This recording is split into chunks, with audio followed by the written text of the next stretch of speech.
Hello, welcome to another Sunday podcast episode. Wasn't around last Sunday, was I? I can't remember why. Everything got really busy and I just didn't have time for anything in the end. The flag. We've still got the easterly wind. In fact, northeasterly. It's bringing in all this cold from Russia, Siberia or wherever it is. Not nice at all. Temperature at the moment is 8 degrees centigrade, which is 46 Fahrenheit. 81% humidity. We've had no rain for weeks. Apparently, there might be a little bit of rain tonight. It's Saturday, by the way. Saturday, 6:30 in the morning. So I'm looking forward to today. I've got some cementing to do. 10 millibars on the barometer. So that's good. The weather is good. We've had an amazing 2-3 weeks now, maybe a month of really nice weather. I can't remember when we last had rain, at least 3 weeks ago, if not 4. I've got to get on with some cementing today. I built a brick wall. It's the rustic look. I deliberately laid all the bricks wonky and got cement all over the place. You know, the mortar mix stuff. It's everywhere. It's all over the bricks. I've got to wire brush it off. I don't know how bricklayers do it. They get the cement between the bricks. I get the cement between the bricks and all over the bricks and all over me. Each to their own. I think I told you about the gas pipe we're having replaced, the main pipe that runs down the road supplying all the houses with gas. They're replacing the main pipe apparently. Or they started to. Then they all disappeared. Did I tell you Trish phoned the gas people and they said, we've sacked the crew that were working out there. I don't know why, they didn't say why, that were working out there on the road. They've sacked them. I don't know what they've done wrong. So now, out in the road, we've got holes everywhere. There's a digger. There are holes all fenced off. It's a total mess. And they're saying now that we're hoping to get another crew, the contractors, to start next week, hopefully. What's going on? You wouldn't have had this back in my day when I was a boy. People would dig up the road, they'd do it all properly, and they'd make good properly afterwards. These days they seem to fill it with tarmac and clear off. Of course, that all sinks and cracks up. Then in the winter, the water gets in there, it gets full of ice, and we've got another pothole. So I don't know what's happening. Our road looks a right mess now. We've got a digger up there. There's another digger, I think, down the road, which is all fenced off. I don't know what's going on. What has the world come to? I have no idea. What has the world come to? More to the point, as Joan says, hello, Joan, nice to hear from you. Where is the world going? That's the title of her email. Where is the world going? She wonders, with everything going on, we've got these tariffs now. Did we have tariffs in the old days, in the 60s? I can't remember. I wouldn't have known, would I? I was in my teens in the 60s. I wasn't interested in tariffs. I was interested in pirate radio, clubbing, music and girls, not necessarily in that order, probably all at once. I didn't know about tariffs. But these tariffs we've got now, I'm not sure what it's all about. And as Joan says, fortunately, she's a similar age to me, so it's not going to affect her too much. Are you implying, Joan, that it won't affect us because we haven't got much longer on this earth? Is that what you're saying? Oh dear, she says, don't worry about it. Yeah, I know what you mean, Joan, I know what you mean. But of course, as everyone says, what about the children, the grandchildren? You know, they're growing up in this world, which seems to be heading for disaster at the moment. Joan's words, not mine, although I do agree. I don't know where we're heading. Joan also says, how come China own our British steel company, our steelworks in Scunthorpe? She says, how come China own that? Well, I've often wondered, Joan, how come the French own our electricity system or whatever? EDF, is it? The French own our electricity company. I don't know which part, whether it's the national grid or what it is. How come other countries own stuff here? It doesn't make sense, does it? Or am I missing something? I don't know. Raise rants at protonmail.com. I think Jaguar Land Rover, the company, are they now owned by India or something? Isn't it strange how we had all this in Britain, all this industry and everything in the old days, and it's all gone? What do we manufacture now? Go back in time, we had a massive industry, manufacturing all sorts. Started with, was it the cotton mills up to north, Lancashire and all the cotton mills and stuff? That's all gone. We don't make anything now. Isn't it strange how things can change just over how long? 100 years? let's say just over 100 years. Look how things have changed. We started making motorbikes, didn't we? Triumph and all, all the big makes. What happened? Japan started making motorbikes, and China. Electronic components. If I want some components, they're so cheap from China. They turn up within a week. I don't know how they do that, get them from there. Whereas it's Shanghai, not Shanghai, Shenzhen or whatever it is. They come here within about a week. I have tried to buy electronic components, bits and pieces from this country, but the price, it's 10 times the price. So I don't know what's happened. We don't manufacture anything anymore. We don't have coal mines anymore. Well, that's a subject, isn't it? Should we dig up the coal, or should we go green, or what do they call it? Net zero now. Net zero? We didn't have net zero when I was a boy. We had sunshine and lashings of lemonade and picnics in the woods. Happy days. Apparently we've just bought, or in the middle of buying, £700 million worth of coal from Japan. We've got our own coal mines, or we did have. This was another point that Joan made. We buy coal from abroad. We're having to get gas from abroad, but we've got our own in the North Sea. We've got gas and oil. We've got coal under the ground. Coal from Japan. Why buy coal from Japan? I don't know. None of it makes sense to me.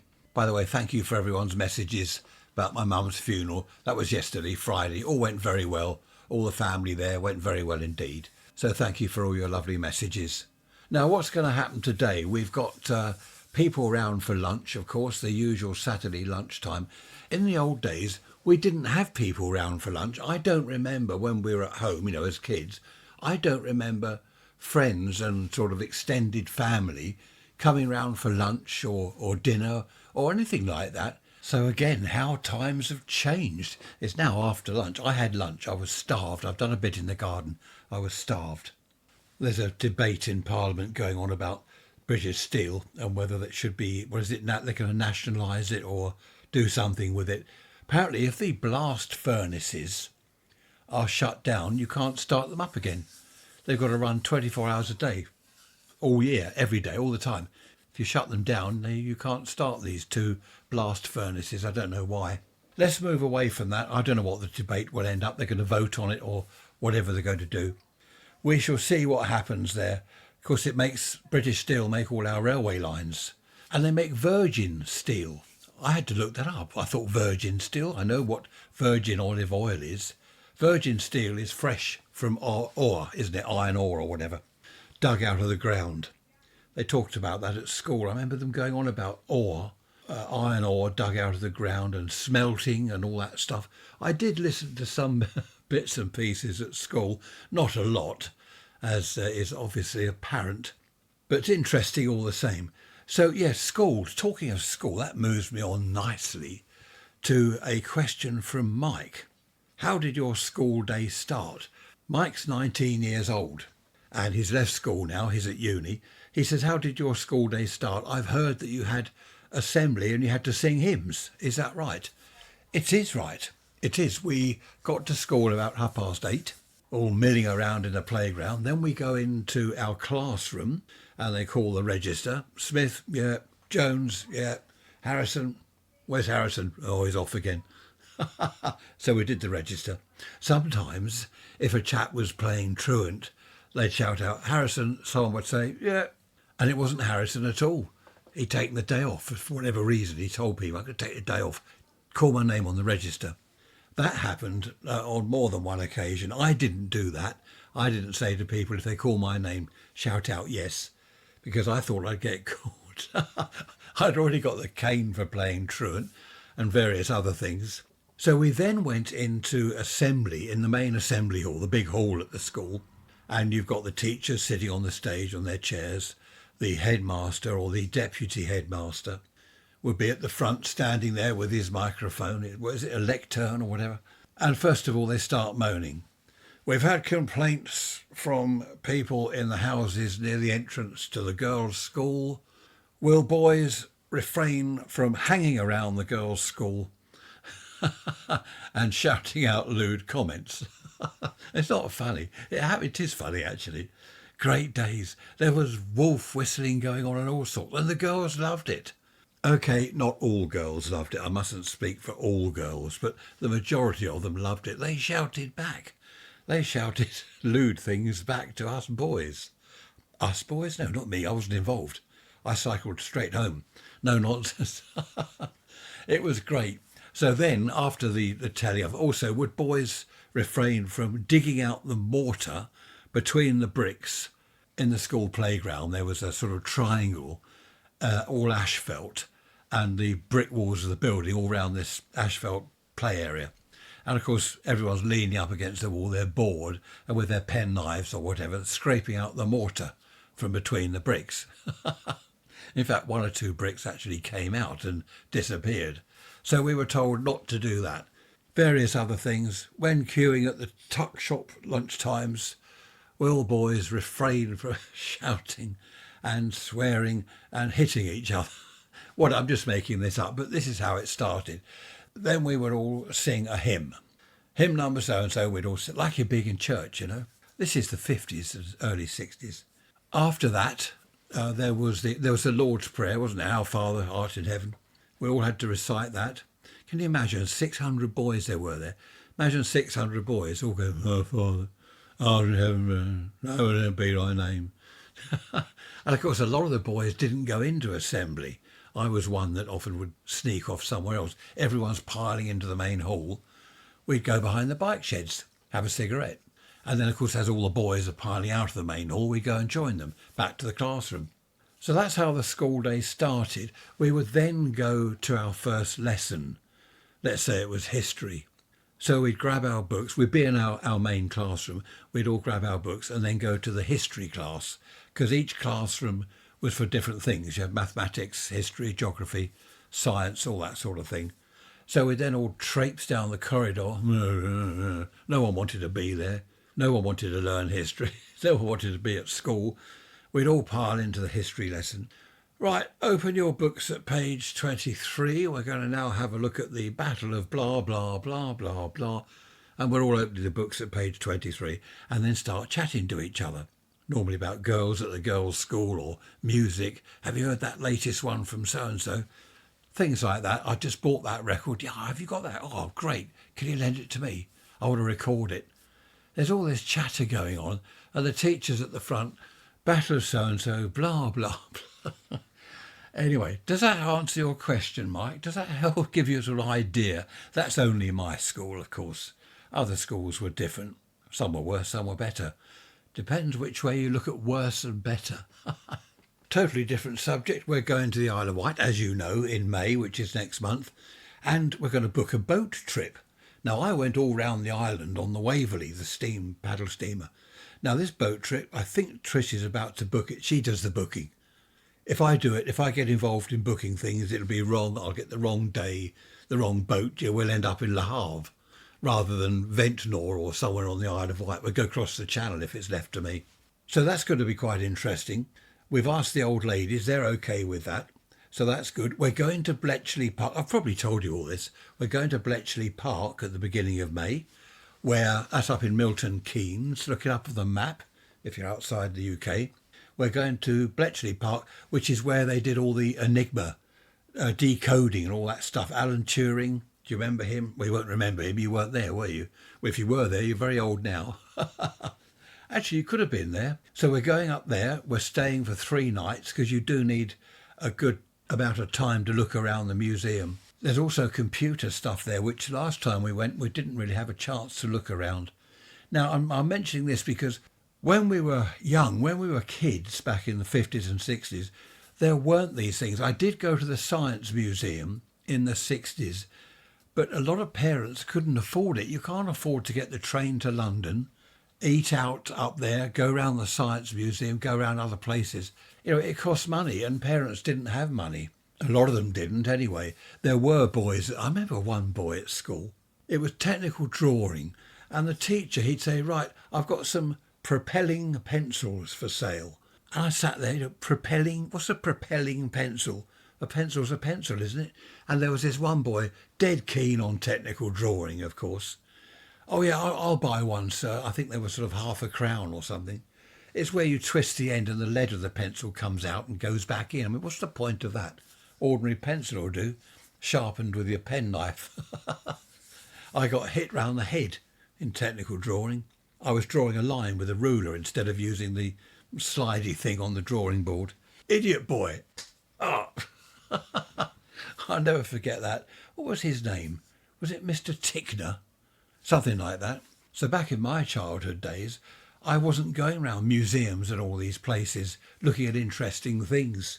I don't think we went anywhere.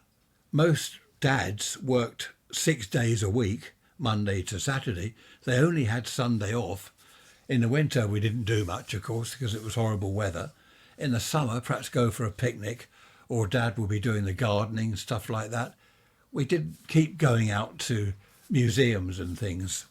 I think there was a school trip to Bignor, was it the Roman place, Roman villa, Bignor? A lot of kids didn't go on that because their parents couldn't afford it. I didn't go on it because I didn't tell my parents about it. The reason I didn't tell them is I didn't want to go. I didn't want to go to Bignor. You might be thinking, well, it would have got you out of school for the day. Well, what I did was I went to school that day, pretended I was on the trip. When they're all getting on the coach, I slipped away, went down the park with a couple of friends, and we spent the day in the park. When the coach came back hours later, we went back into the school with all the kids that came off the coach. There was a slight problem with that. The next day, we were asked about Bignor. What did we learn? What did you do? What did you do? Me, what did I do? What did you think of the place? It was great. Well, did you see the so-and-so?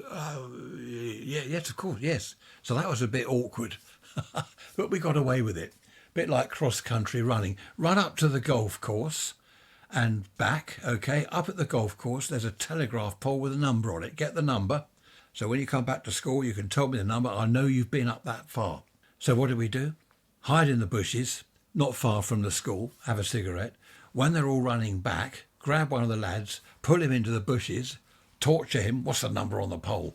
Oh, it's a Z239. Right, okay, off you go. We get back to school.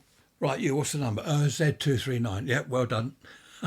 But sometimes one of the little perishers, when you asked him what the number was, it's a H738, and it wasn't at all. So you get back to H738. No, it wasn't. You didn't go up there. How did you get that number? Oh, that was a number I found on a pole. Well, which pole was that? Oh, I don't know. Of course, then you get the cane. I don't know why I'm talking about school. I must have gone on about school 100 times over the 6 years. More than 6 years now I've been recording these podcast episodes. It's amazing I've got any listeners left. You're still there. It's amazing. From all the emails I get, there are a lot of you that enjoy all this. Actually, I enjoy it. I like reminiscing. Do you remember, was it the other Wednesday I was talking about some sort of utopia in the 1950s when everything was lovely and rosy in the garden, it was wonderful, and the policeman would cycle past on his bike. Well, I've had a few emails about that. People saying, we didn't have anyone cycle past on a bike. Where'd you get that from?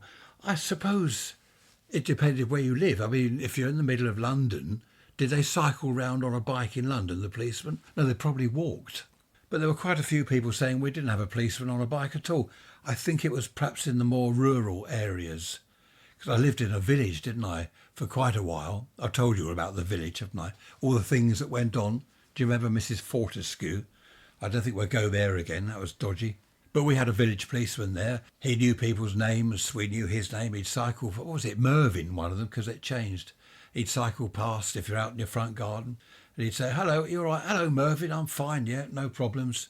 Or you could call him over. You could say, actually, Mervyn, I wanted to talk about blah, blah, blah. There's a car up the road that's been dumped or whatever. It was really nice just to know that someone was looking out for you and for the area. But apparently a lot of people didn't have a policeman going past on a bicycle. So I don't know what happened there. Perhaps they used panda cars. Do you remember the Morris 1000, the Morris Minor? They call them panda cars. Also the Austin or the Morris 1100. They painted those white and turquoise, didn't they?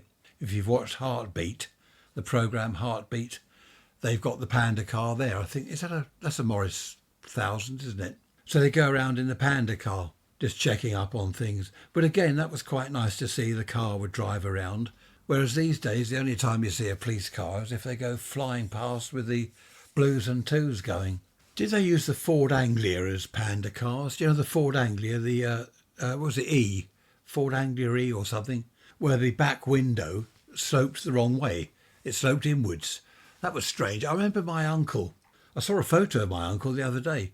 He was a miserable, what can I say, a miserable devil. He really was, Uncle John. He was so miserable. His voice was miserable. He'd watch telly, and you're watching a film or something, he'd come down to visit us. And he'd say, well, that wouldn't happen. Bloke couldn't jump off the cliff like that and survive. Stupid film. He really was miserable. All he did was moan. And he had one of these cars. I must have been about 10 years old. And he came down in this car. It was maroon, a sort of maroon colour. I think he bought it new. And he was showing my dad this Ford Anglia. And I was out there with him. I was having a look. And I just touched, I don't know why, I just touched the bodywork of the car. And honestly, don't touch it. Don't touch my new car. Oh, crikey, get you.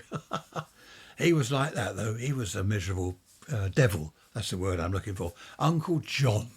Uncle John. Oh, dear. Have you got any miserable uncles or aunts? I suppose every family has some miserable, I must be careful what I say, some miserable devil. Raise Rants at protonmail.com. Got any miserable relations that you'd like to tell us all about? I also mentioned, I believe it was last Wednesday, about wanting to go to an illegal rave, perhaps somewhere in the woods or wherever. You know, these illegal raves where they have all this type music and there's a smell of cannabis in the air. I've never been to one. Anyway, Lee, hello Lee if you're listening, Lee was quite impressed with that. He thought that was cool, me wanting to go to an illegal rave at my age. You don't see old men there normally, do you? I don't know, I've never been to one.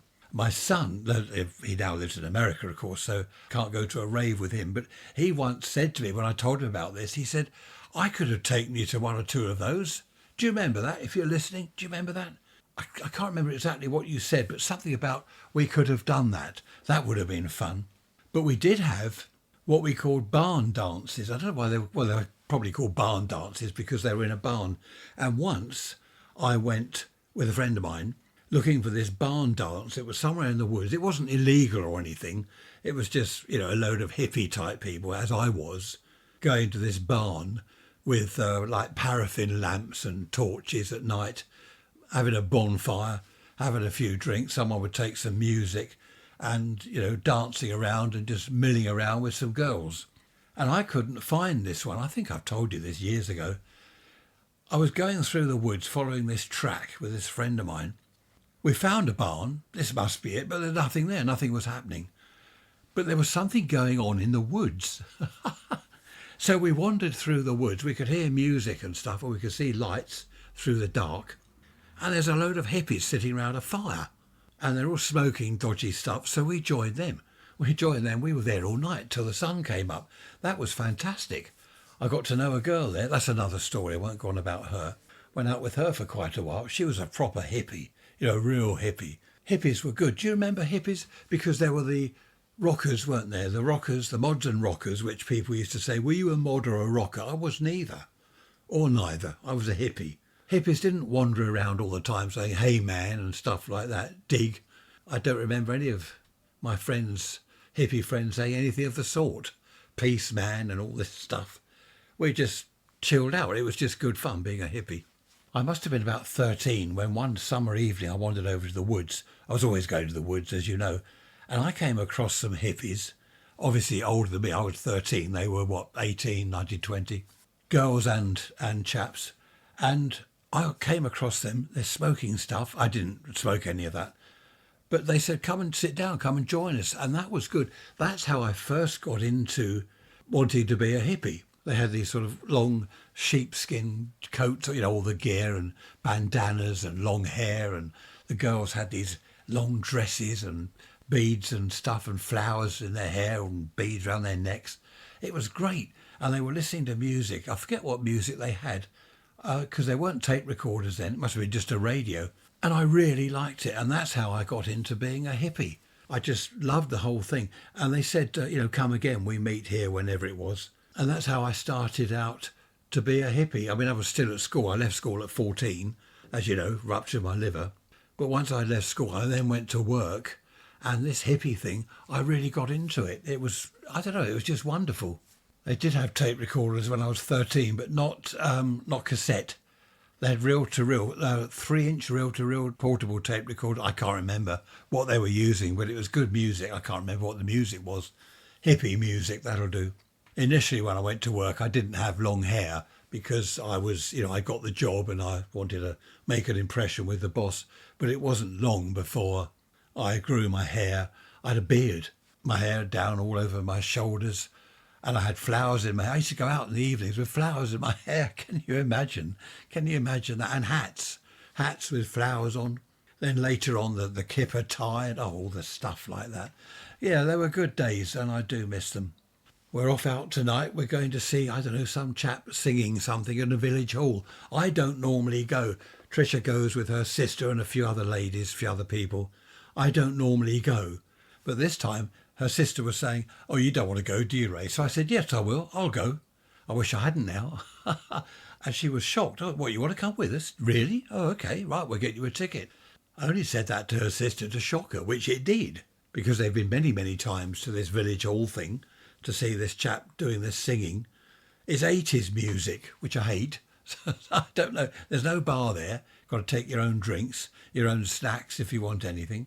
I think it starts at 7:30 and ends at 10:30 or something. So that'll be interesting anyway. I shall bore you with that on Wednesday, tell you all about that. But in the meantime, I better make a move. I've got things to do. I've got to get ready for this evening. Hope to see you on Wednesday, of course. Oh, tomorrow, by the way, Sunday, when you'll be listening to this, I'm going to this charity place. We call it the Greenhouse. I want a table. I've just got a load more huge radios from the 1940s, and I've got no room in here. So I'm going to force another table in over there by the window in front of the radiator, jam another table in there for these extra radios I've got. So I'm hoping that I can find something at this charity place tomorrow. I shall let you know on Wednesday. Take care, look after yourselves, don't get caught if you're bad. As always, thanks for listening. Bye-bye for now.